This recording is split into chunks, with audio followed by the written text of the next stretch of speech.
Hello everyone, this is K. Pranay Madhuri. I am from ECEV with the register number 19BQ1A0472. Today I am here to give the seminar, and my seminar subjects are analog circuits, RVSP and EMF and W. And first of all, we will discuss about the analog circuits. In analog circuits, I am going to discuss about the sinusoidal oscillators. First of all, what is the oscillator? Oscillator is nothing but a generation of a wave. And what is the sinusoidal oscillator means? It is nothing but the generation of the sine wave. Let's see that how it is. In this sinusoidal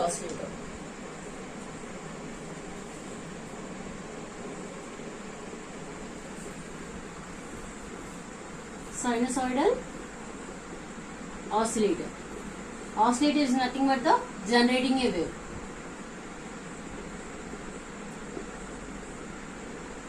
Sinusoidal means here we use sine wave. For this sinusoidal oscillator, we use the positive feedback. Already we are aware of the negative feedback and the positive feedback in the control systems. I will go brief look about the positive feedback once again and negative feedback also with a circuit diagram, with a block diagram. Sorry, this is a mixer and this is the gain. This is the feedback circuit. Feedback network, sorry. This is the input, HS. This is the error signal or mixer. This is the input to HI and output is HS. H0. This output is H0 and which is the input to the feedback network, feedback circuit, and the output of the feedback network is HF. This is the positive feedback. This is basically a feedback network. Positive feedback means error signal is equal to HI plus HS plus HF. Negative feedback is equal to HS minus HF. Here for generation of the sine wave, we will use the positive feedback. Here for generating the sinusoidal oscillator, we use only two components. We use mainly two passive elements, that is inductor and capacitor. We know that capacitor charges and discharges. Let's see how we will generate this sinusoidal by using the LNC combination, that is inductor and capacitor combination. Nothing but the inductor and capacitor combination is also known as a tank circuit. Let's see that.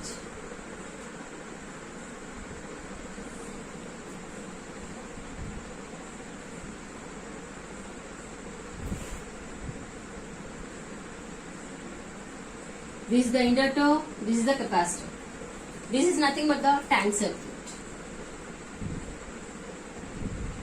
Here, for charging the capacitor, we have to give some external energy. That we will consider it as some voltage V. And I am going to consider also switch, because when we close the switch, the capacitor starts charging. When we open the switch, the capacitor starts discharging. This is V volts which we applied for the capacitor to be charged.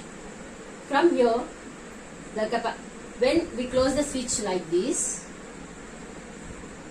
the capacitor starts charging from 0 to Vmax charging. And again, when we open this, the capacitor discharges from Vmax to 0. The waveform look like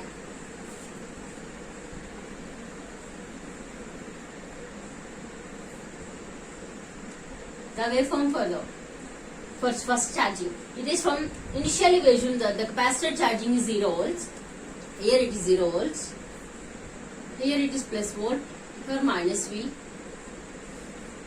The capacitor charges up to Vmax, that is nothing but a V volts. What we applied, it will be in this way. And then when the capacitor, again it should be sine wave, means it is nothing but in this way. So here for the negative half cycle, the inductor will produce the back EMF, so the capacitor charges in this direction. So the capacitor charges in this direction. So we will have negative wave also. This continues and produces a sine wave. This is about the sinusoidal oscillators. But here, by using the inductor and capacitor, we have the drawbacks that the inductor has the many losses, that is iron loss, hysteresis loss, and the capacitor have the dielectric loss. What is meant by dielectric loss? Dielectric loss is that whenever two parallel capacitors are placed, in between them there is the dielectric medium is zero. But practically it is not possible. It will be a very small value. So due to this all things, the amplitude of this wave, decreases by using these. So how the drawbacks of the inductor and capacitor will affect this sine wave? Let us see that. Here the amplitude may be, suppose that we have given V is equal to 5 volts. But here when we use it by using this inductor and capacitor, by using that we can have the first voltage as 4.9. It would be this. And again minus V, it is also same, decreasing. And again here it is less than 4.9 here. So it is this. And here it is also very less. And it is going this own way. So here if we see that it is like a decreasing the amplitude, and for some time it will become zero. This wave is known as a damped wave. Generally we are having the sine wave. This is known as a undamped or sustained wave. Here when we get this condition, that from increasing to decreasing amplitude of the waveform and from decreasing to increasing waveform like this, we will see that here we can represent the negative feedback, positive feedback. From the negative feedback we can get it. Let's see that. Negative feedback, which is equal to A by 1 plus A beta, and positive feedback A by 1 minus A beta.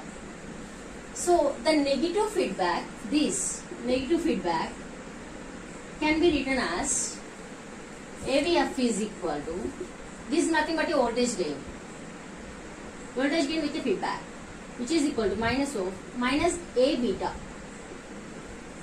So we can, here minus, this indicates that we are having a positive feedback. Okay, this, for the condition to be a sine wave, the minus A beta should be equal to 1. Minus A beta should be equal to 1. A is nothing but a gain and B is the feedback. So AB should be equal to, minus AB should be equal to 1. If minus AB is less than 1, then we have the waveform in this way, and nothing but the amplitude increases and go on increases. It is not in our control. And if A minus B, this is condition for minus A minus beta is less than 1. This is the condition. And minus A beta greater than 1, then we have the waveform in this way. It goes on decreasing and sometime it will become 0. In RBSP, I am going to discuss about the modeling of noise source. First of all, what is a noise? Noise means a unwanted energy. We can say that. Normally in communication, we can see that whenever we want to send a message in today media, there with including the message, the noise is also included. At the output, we demodulate it. That means that we remove the noise and we send the required message into the output. So we can remove the noise in this way, and noise source can be classified into two types. There are external noise sources and internal noise sources. External noise sources are produced by the surroundings of it or any surroundings of it. Here, the external noise is classified into three types. They are atmospheric noise, it is also known as static noise, and extraterrestrial noise, or space noise, and industrial noise and man-made noise. Atmospheric noise. Here the atmospheric noise is nothing but which is produced during the thunderstorms or any natural disasters. These are sound produced there. And this extraterrestrial noise is again classified into two types. That they are solar noise and cosmic noise.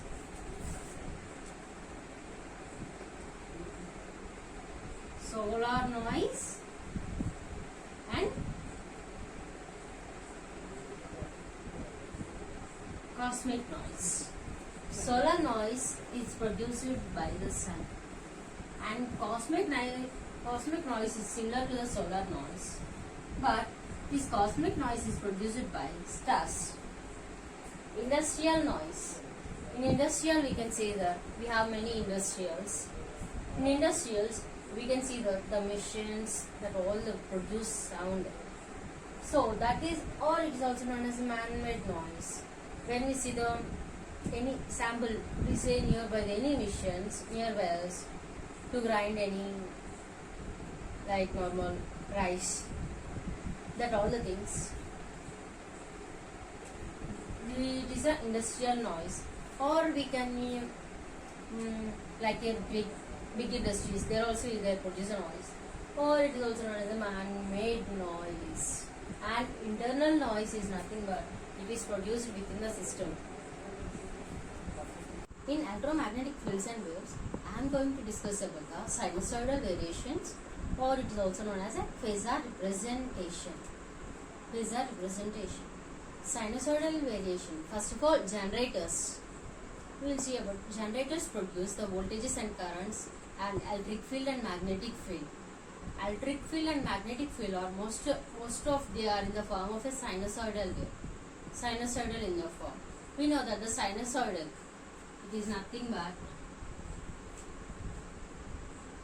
sine wave. It's not like that. Wait. This is a sinusoidal wave. These are sinusoidal. Most of the electric and magnetic fields are in this form. Here, we will see the relationship between the time varying and phasor quantities. First of all, let us consider an example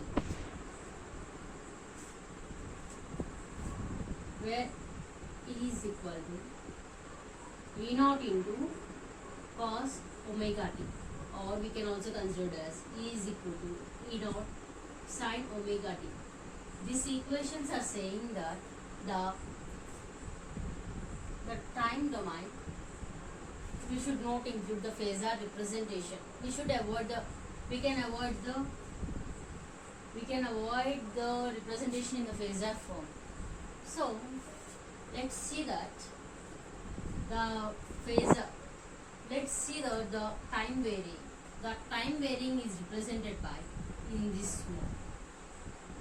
In this model, that is nothing but E is equal to. Here we are considering the epsilon naught cos omega t. It is nothing but a real part. We know that by Euler's law, e power j omega is equal to cos omega t plus j sin omega t.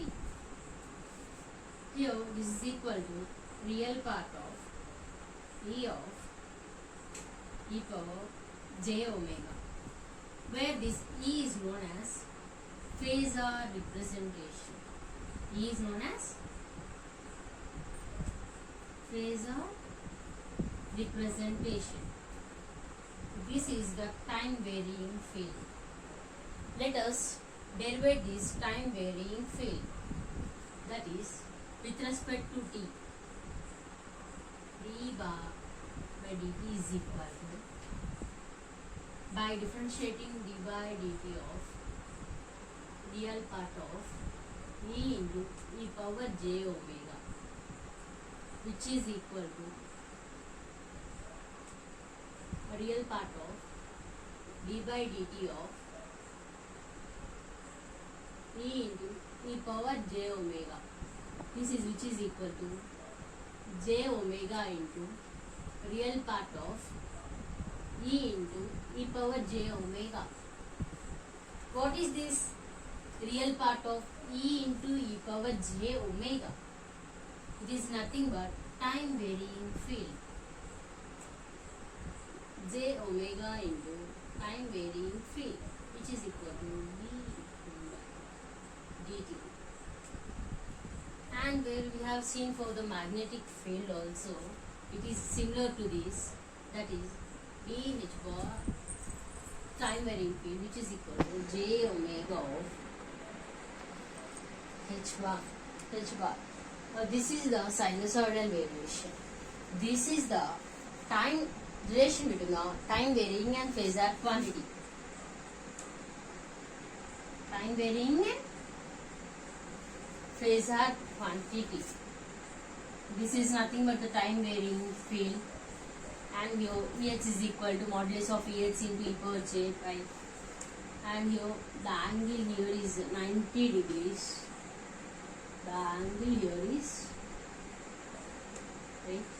The angle here is 90 degrees, and this is Vh into e power j omega t. Vh into e power j omega t is nothing but just we have considered a relation. Just we have taken an example that it is nothing but this. But here we consider the real part is equal to epsilon E naught into cos omega t, and the time varying field is represented by generally this symbol. Where we have this symbol, we can know that it's a time varying field. And I told it's your real part of E into e power j omega.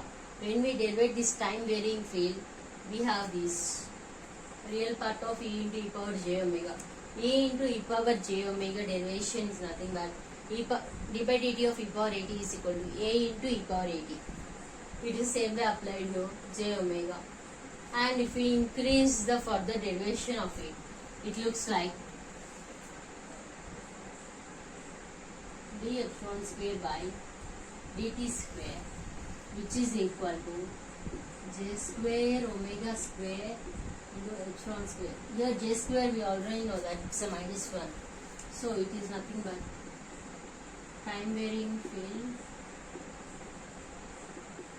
which is equal to minus omega square 1 square. Thank you.